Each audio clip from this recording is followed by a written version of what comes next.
Hello అండి. ఇప్పుడు మాట్లాడబోయే topic వచ్చేసి ఆంధ్రప్రదేశ్లో గత ప్రభుత్వం వెళ్తా వెళ్తా ఖజానా ఖాళీ చేసి వెళ్ళింది అనేసి ఈరోజు 1వ తారీఖున వృద్ధులు వికలాంగుల పెన్షన్ పంపిణీ కార్యక్రమంలో కర్నూలు జిల్లాలో ముఖ్యమంత్రి చంద్రబాబు నాయుడు చేసినటువంటి స్టేట్మెంట్.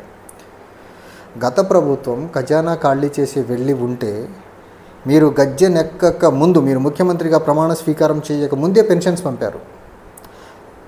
అప్పటి నుంచి మీరు పెన్షన్ పంచుతున్నారు కదా చంద్రబాబు గారు. ఖజానా ఖాళీ అయితే మీరు చెప్పినట్టు ఒక 1000 రూపాయలు పెంచిస్తామన్న పెన్షన్ ఇస్తున్నారు. ఖజానాలో డబ్బు లేకపోతే మీరు పెన్షన్స్ ఎలా పంచిస్తున్నారు? మీరు అబద్ధం చెప్తున్నారనే దానికి ఇంతకంటే బెస్ట్ ఎగ్జాంపుల్ ఇంకేమైనా ఉందా? ప్రభుత్వ ఉద్యోగులకు జీతాలు ఇస్తున్నారు కదా టైంకి. ఖజానా ఖాళీగా ఉంటే ఖజానా ఖాళీ ఉంటే ప్రభుత్వ ఉద్యోగులకు జీతాలు ఎలా ఇవ్వగలరు?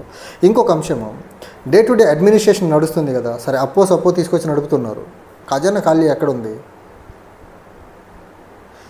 అంటే వరదలు వస్తే గత ప్రభుత్వం, తిరుమల లడ్డూలు అవకతవకలు జరగకపోయినా జరిగినంది అని గత ప్రభుత్వం, ఏం జరిగినా గత ప్రభుత్వం అనుకుంటా ఉంటే అసలు మీరు ముఖ్యమంత్రిగా ఉన్నది ఎందుకు చంద్రబాబు గారు? మీరు సంపద సృష్టిస్తామని చెప్పి అధికారంలోకి వచ్చిన తర్వాత ప్రతిదీ వరదలు గత ముఖ్యమంత్రి, ఖజానా ఖాళీ గత ప్రభుత్వం. మీరు చేసేది ఏంటి? ఇంకా ప్రధానంగా ఈ పర్టికులర్ అంశంలో ఒకటి, మీరు పెన్షన్ పంపిణీ కార్యక్రమంలో అక్టోబర్ ఎన్ని ఇబ్బందులు వచ్చినా 1వ తారీఖు ఇస్తాం. గత ప్రభుత్వం కూడా 1వ తారీఖే పెన్షన్ ఇచ్చేది కదా. అంటే గత ప్రభుత్వం అన్న పెన్షన్ ఇచ్చే టైంకి వాలంటీర్స్తో డిస్ట్రిబ్యూషన్ చేయించేది. గత ప్రభుత్వం తాలూకు ఇంపాక్ట్. అంతకుముందు మీరు పెన్షన్స్ ఎలా ఇప్పించేవారు?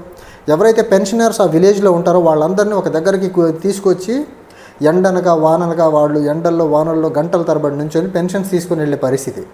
కానీ దాన్ని జగన్మోహన్ రెడ్డి గారు వైసీపీ ప్రభుత్వం వచ్చిన తర్వాత పెన్షన్ అనేది డోర్ డెలివరీ త్రూ వాలంటీర్స్ చేయించారు.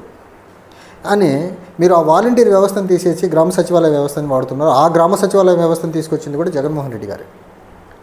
అండ్ గ్రామ సచివాలయం సిబ్బంది సరిపోరు అన్న చందంగా క్రెడిట్ వాళ్ళకి వెళ్తుందేమో, నన్ను మర్చిపోతారేమో జనాలు అని డైరెక్ట్గా సాక్షాత్తుగా మీరే రంగంలోకి దిగి మీరే పెన్షన్ పంపిణీ కార్యక్రమానికి దిగుతున్నారంటే జగన్మోహన్ రెడ్డి పరిపాలన తాలూకు ఇంపాక్ట్ మీ మీద ఎంత బలంగా ఉంది. Door delivery of welfare schemes అనేది చాలా ప్రస్ఫుటంగా అర్థమవుతూ ఉంది.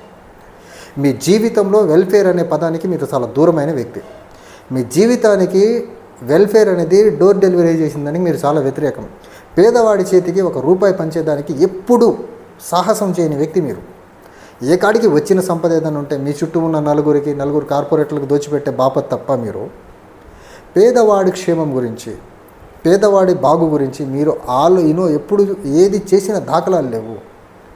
ఇప్పుడు మనం చూసుకున్నట్లయితే రాజశేఖర రెడ్డి గారు ముఖ్యమంత్రిగా ఉన్నప్పుడు ఆయన చేసిన పనులు చూసుకుంటే గట్టిగా 2-3 పాలసీలు గుర్తుకొస్తాయి. ఒకటి ఫీ రీఎంబర్స్మెంటు, ఒకటి ఆరోగ్యశ్రీ, తర్వాత మనకు ఇంకొకటి 108, తర్వాత రైతులకు ఉచిత కరెంటు, ఇలాంటి ఒక బ్రాండ్ స్కీమ్స్, రాజశేఖర రెడ్డి గారి బ్రాండ్ స్కీమ్స్ కొన్ని ఉన్నాయి. At the same time Jaganmohan Reddy గారి పరిపాలన చూసుకుంటే గ్రామ సచివాలయాలు, వాలంటీర్ వ్యవస్థ, పెన్షన్స్ డోర్ డెలివరీ, తర్వాత మోస్ట్ ఆఫ్ ద అమ్మఒడి, ఇలాంటి నోబెల్ స్కీమ్స్ కొన్ని ఉన్నాయి జగన్మోహన్ రెడ్డి గారి గవర్నమెంట్ని తీసుకున్నా. కానీ చంద్రబాబు నాయుడు ఆఖరికి కిరణ్ కుమార్ రెడ్డి గారి ప్రభుత్వంలో కూడా 1 or 2 స్కీమ్స్ మంచి రాజీవ్ గృహాలు అనేసి, తర్వాత మనకు డ్వాక్రా మహిళలకి పావలాకే ఒక రుణాలు అనేది, తర్వాత ₹1కి కిలో బియ్యం ఇవ్వడము, ఇవి కిరణ్ కుమార్ రెడ్డి గారు తీసుకొచ్చారు. చంద్రబాబు నాయుడు గారు ఏ బాపతికి చెందుతారు మీరు? అసలు మీరు ముఖ్యమంత్రి అంటే మీరు తీసుకొచ్చిన పాలసీ ఒక్కటి టక్కున చెప్పే పాలసీ ఒకటి చెప్పండి. రామారావు గారు 1994-95లో ఆ టైంలో కిలోకి ₹1 బియ్యం అంటే మీరు ఆయన గద్దె దింపి వెనుపోటు పొడిచి గద్దె దింపేసిన తర్వాత ఆ కిలో బియ్యాన్ని తీసుకెళ్ళి ₹2-3 చేసేసారు దాన్ని. రామారావు గారు సంపూర్ణ మద్యపాన నిషేధం చేస్తే దాన్ని ఆపోజిట్లో మీరు మద్యపానంతో రాష్ట్రాన్ని ముంచేశారు అప్పటి నుంచి. తర్వాత మీరంటారు ఐటీ మీరు కాదు కదా. మీరు రాకముందు నుంచి నేదురుమల్లి జనార్దన్ రెడ్డి గారు ఉమ్మడి ఆంధ్రప్రదేశ్లో హైటెక్ సిటీకి శంకుస్థాపన చేశారు. అండ్ ఉమ్మడి ఆంధ్రప్రదేశ్గా ఉన్నప్పుడు హైదరాబాద్కి పారిశ్రామికంగా, పర్టికులర్లీ ఐటీ అండ్ ఫార్మా రంగాల్ని బలంగా ముందుకు తీసుకెళ్లాలని ఒక దృఢ నిశ్చయంతో ఉన్న వ్యక్తి ఆ రోజు ప్రధానిగా ఉన్నటువంటి పివి నరసింహారావు గారు. ఆయన తీసుకొచ్చిన పాలసీలు తర్వాత క్రమంలో ముందుకెళ్ళినప్పుడు మీరు ముఖ్యమంత్రిగా ఉన్నారు. మీరు ముఖ్యమంత్రిగా ఇప్పుడు 14 సంవత్సరాలు ఫినిష్ చేసుకొని 15 ఏట ఉన్నారు, 3 సార్లు ఫినిష్ చేసుకొని 4వ టెన్యూర్లో ఉన్నారు. మీరు ముఖ్యమంత్రిగా ఉండి పేదవాడి బతుకుని ఒక భయంకరంగా, ఒక అద్భుతంగా ఇంపాక్ట్ చేసిన, ఇన్ఫ్లుయెన్స్ చేసిన ఒక్క స్కీమ్ సార్ చంద్రబాబు గారు, ఒక్క స్కీమ్,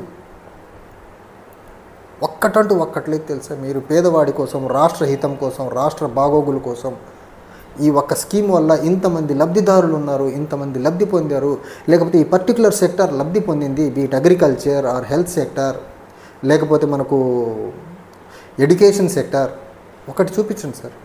ఒక్క పాలసీ లేదు తెలుసా? మీరు ఇన్ని సంవత్సరాలు ఆంధ్రప్రదేశ్ ముఖ్యమంత్రిగా ఉండి, ఉమ్మడి ఆంధ్రప్రదేశ్కి ఉన్నారు, ఇప్పుడు విడిపోయిన ఆంధ్రప్రదేశ్కి ఉన్నారు, ఒక్క పాలసీ లేదు సార్. ఇప్పుడు మీరు టేకప్ చేస్తున్నారు అమరావతి అనేది, అసంపూర్తిగానే ఉంది, అది ఎప్పటికి పూర్తి అవుతుందో తెలియదు. విడిపోయిన రాష్ట్రానికి కూడా ఒక గట్టిగా ఒక రాష్ట్రానికి ఉపయోగపడే ఒక పాలసీ కూడా తీసుకురాలేకపోయారంటే, ఇన్ని సంవత్సరాలు రాజకీయ జీవితంలో ఉండి రాష్ట్రంలో ప్రజల జీవితాలని పాజిటివ్గా మార్చలేని మీకు విజనరీ అని చెప్పుకునే అర్హత ఎక్కడన్నా ఉందా అసలు? విజనరీ అంటే ఇంకా ప్రతిదీ పక్కోళ్ళ మీద బురద దోసేయడమేనా? వరదలు వస్తే గత ప్రభుత్వం, లడ్డు అవకతవకలు గత ప్రభుత్వం చేసింది, ఖజానా ఖాళీ గత ప్రభుత్వం చేసింది, ఇవన్నీ పక్కోళ్ళ మీద బురద జల్లి మీరు రాజకీయం పబ్బం గడుపుకోవడం తప్ప, మీకు మీరుగా నేను ఇది చేశాను, ఇది నేను చేస్తున్నాను, దీనివల్ల రాష్ట్రం ఇలా బాగుపడుతుంది, రాష్ట్రం ఇలా అభివృద్ధి చెందుతుంది అని చెప్పే ఒక్కటంటూ ఒక్క స్కీమ్ ఈ 15 సంవత్సరాల మీ ముఖ్యమంత్రి పదవీ కాలంలో 4వ పర్యాయం మీరు ముఖ్యమంత్రిగా ఉన్నారు, ఒక్క పాలసీ చెప్పండి సార్. మీరు ఒక బలంగా నేను ఈ పాలసీని తీసుకొచ్చి ఆంధ్రప్రదేశ్ రాష్ట్రాన్ని అభివృద్ధి చేశాననేసి, అది ఉమ్మడి ఆంధ్రప్రదేశ్ కానివ్వండి, లేకపోతే ఇప్పుడు విడిపోయిన ఆంధ్రప్రదేశ్ కానివ్వండి, పట్టుమని ఒక్క పాలసీ సార్, ఒక్కటంటూ ఒక్క పాలసీ ఏదైనా ఉంటే కదా మీరు చెప్పుకునేదానికి. కనీసం ఈ టైంలో అన్న ఈ లాస్ట్ టెన్యూర్ మీకు ముఖ్యమంత్రిగా మీ వయసు కూడా అయిపోతుంది, మహా అయితే ఈసారి మీ టెన్యూర్ అవుతుందేమో, ఒక్కటంటూ ఒక్క పాలసీ మీరు చనిపోయిన తర్వాత, లేకపోతే మీరు రాజకీయాల నుంచి వయోభారంతో వైదొలిగిన తర్వాత చంద్రబాబు నాయుడు ముఖ్యమంత్రిగా ఉన్నప్పుడు ఈ పాలసీ తీసుకొచ్చి ఆంధ్రప్రదేశ్ యొక్క అభివృద్ధిలో చాలా ప్రధాన పాత్ర పోషించింది అని ఒక పాలసీని తీసుకొచ్చి ఆ పాలసీని సక్సెస్ఫుల్గా ఇంప్లిమెంట్ చేయండి సార్. అంతే తప్ప గత ప్రభుత్వం ఖజానా ఖాళీ చేసింది, గత ప్రభుత్వం మద్యం ఇలా చేసి ఇది కాదు. గత ప్రభుత్వంలో అవకతవకలు జరిగినాయనో, ప్రజలకు మెప్పించే పాలన అందించలేదనే కదా మిమ్మల్ని గద్దెకెక్కించింది. మీరు ప్రతిసారి గత ప్రభుత్వం అంటాం వల్ల ఉపయోగం ఏంటి? మీరు చేయాల్సింది మీరు ఏం చేస్తున్నారు, దానివల్ల రాష్ట్రానికి ఉపయోగం ఏంటో చెప్పండి. పొద్దున్న లేచిన దగ్గర నుంచి గత ప్రభుత్వం జగన్మోహన్ రెడ్డి, గత ప్రభుత్వం జగన్మోహన్ రెడ్డి, గత ప్రభుత్వం జగన్మోహన్ రెడ్డి అంటే ఎలా అండి? దీన్ని కాదు కదా మీకు ఓట్లేసి జనాలు ముఖ్యమంత్రిని చేసింది 4వసారి. మీరు ఏదో చేస్తారని, సంపద ఏదో సృష్టిస్తారని, ఆ సృష్టించిన సంపదలో పేదవాడికి ఎంతో కొంత అందుతుందని కదా. సో ఆ సంపద సృష్టిలో మీరు సృష్టి మీద దృష్టి పెడితే బాగుంటుంది. అంతే తప్ప గత ప్రభుత్వం అని అదే సామెత ఒకటి ఉంటుంది, పాడిందే పాటరా పాసిపళ్ళు దాసరా అనేసి.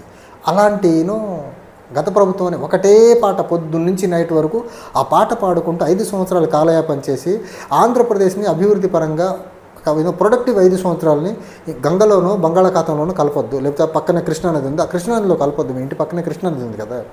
సో ఈ 5 సంవత్సరాల కాలాన్ని కృష్ణానదిలోనూ పక్కనే కొంచెం పక్కకి వెళ్తే బే ఆఫ్ బెంగాల్ ఉంది, అందులో కలిపే ప్రయత్నం చేయొద్దు.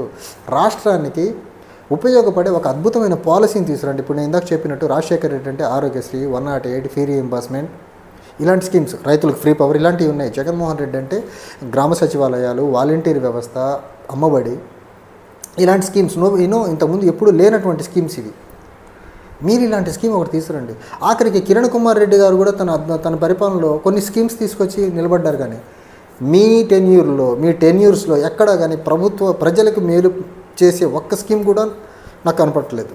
కనీసం ఈసారి అన్నా మంచి స్కీమ్స్ తీసుకొచ్చి ప్రజల్లో చిరస్థాయిగా నిలబడే స్కీమ్ తీసుకొస్తారని ఆశిస్తున్నాను. Thank you.